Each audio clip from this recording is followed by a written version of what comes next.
آپ علیہ السلام کی زندگی کا ایک بہت بڑا پہلو یہ ہے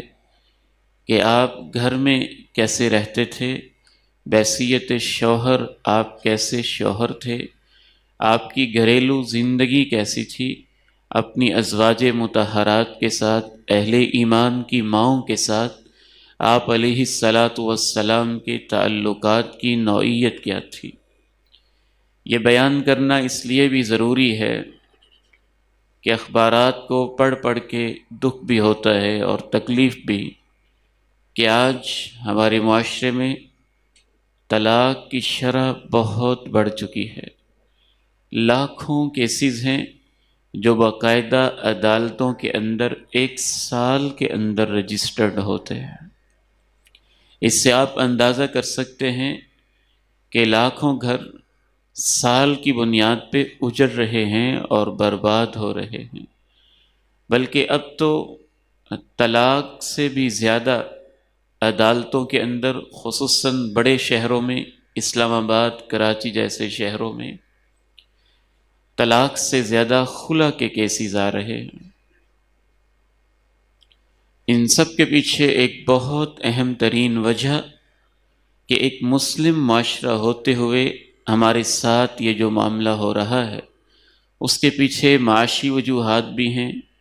قانونی وجوہات بھی ہیں، نفسیاتی وجوہات بھی ہیں، معاشرتی نظام کی وجوہات بھی ہیں، لیکن ان میں ایک اہم ترین اور بنیادی ترین وجہ یہ بھی ہے کہ ہم اللہ کے پیارے نبی علیہ السلام کی زندگی سے اس حوالے سے رہنمائی نہیں لے رہے۔ سب سے پہلی بات اس حوالے سے یہ ذہن میں رکھیے، اللہ کے نبی علیہ السلام کی حیات طیبہ سے یہ بات سمجھ میں آتی ہے کہ خاندان کو لے کے چلنا، تعلق کو نبھانا، میاں بیوی کا رشتہ اور یہ ازدواجی تعلق اتنا اہم ہے اللہ کے نبی علیہ السلام کے نزدیک کہ مغربی تہذیب کی طرح ہمارے ہاں میاں بیوی کا تعلق ایک جسمانی ملاپ کا نام نہیں ہے، ایک خاندانی تعلق ہے، جسمانی تعلق بھی ہے، روحانی تعلق بھی ہے، نفسیاتی تعلق بھی ہے، خاندانی تعلق بھی ہے،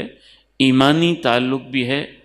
اس تعلق کی بہت ساری جہتیں ہیں۔ آپ علیہ السلام نے ارشاد فرمایا، خیرکم خیرکم لأہلی وأنا خیرکم لأہلی، میری امت کا سب سے بہترین انسان وہ ہے جو اپنے گھر والوں کے حق میں بہتر ہوتا ہے۔ اگر آپ میرے ساتھ بہت اچھے طریقے سے ملتے ہیں تو یہ آپ کے بہتر ہونے کی علامت نہیں ہے۔ اگر میں آپ کے ساتھ بہت اسمائلنگ فیس کے ساتھ ملتا ہوں، مسکراتا ہوا ملتا ہوں، تو یہ میرے اچھے ہونے کی ضمانت اور گارنٹی نہیں ہے۔ اگر آپ اپنے گاہکوں کے ساتھ بڑے خوش اخلاق ہیں تو یہ واقعی آپ کے خوش اخلاق ہونے کی ضمانت نہیں ہے۔ اگر آپ اپنے کاروباری پارٹنرز اور شراکت داروں کے ساتھ بہت اچھا رویہ رکھتے ہیں تو یہ آپ کے کامل ترین اچھے ہونے کی علامت نہیں ہے۔ اس کی وجہ یہ ہے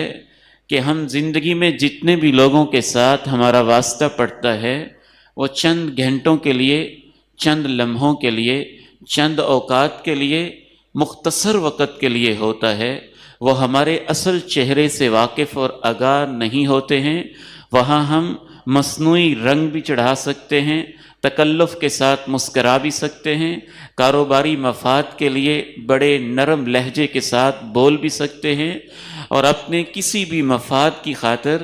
اپنے اوپر مصنوعی اخلاق کا ایک غلاف چڑھا سکتے ہیں۔ وہ ہمارے اندر کا اخلاق نہیں ہوتا، بعض دفعہ وہ ہمارا واقعی اور حقیقی اخلاق نہیں ہوتا۔ اس کا یہ مطلب نہیں ہے کہ ان مقامات کے اوپر انسان کا اخلاق اچھا نہیں ہونا چاہیے، سب جگہوں پہ اخلاق اچھا ہونا چاہیے۔ کہنے کا مطلب یہ ہے کہ ان مقامات پہ ہمارا اخلاق اچھا ہو بھی جائے تو یہ ضمانت نہیں ہے کہ ہم واقعی بہت اچھے ہیں۔ اللہ کے پیغمبر کی تعلیمات کی روشنی میں اگر آپ امام کائنات سے سرٹیفکیٹ لینا چاہتے ہیں، آپ کی زبان نبوت سے ضمانت لینا چاہتے ہیں، اللہ کے پیغمبر کی صداقت والی زبان سے گارنٹی لینا چاہتے ہیں کہ آپ واقعتاً اچھے ہیں، تو وہ تبھی آپ کو گارنٹی ملے گی کہ آپ گھر کی چار دیواری میں اچھے ہو جائیں،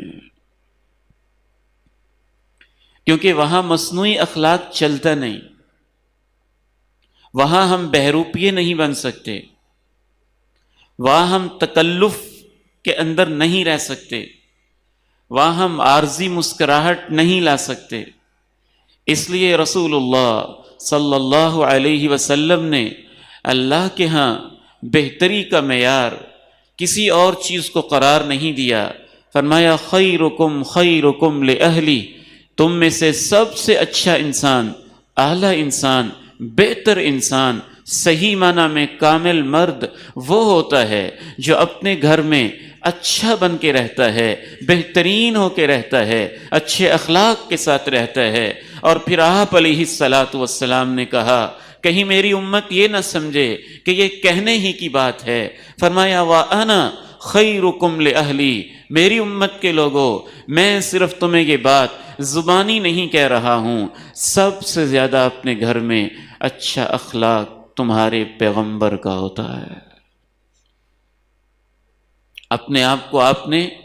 بطور مثال پیش کیا، آپ امام کائنات ہیں، دونوں جہانوں کے سردار ہیں، اور اس کے باوجود آپ فرما رہے ہیں کہ سب سے بہترین طریقے سے میں اپنے گھر والوں کے ساتھ سلوک کرتا ہوں، میں ان کے ساتھ اچھا رہتا ہوں۔ کتنے ہی سائنسدان ہیں، سائنس کی دنیا میں ان کا بڑا نام ہے، بطور شوہر ناکام ترین ہیں۔ کتنے ہی ایسے ڈاکٹر ہیں، ڈاکٹری کی دنیا میں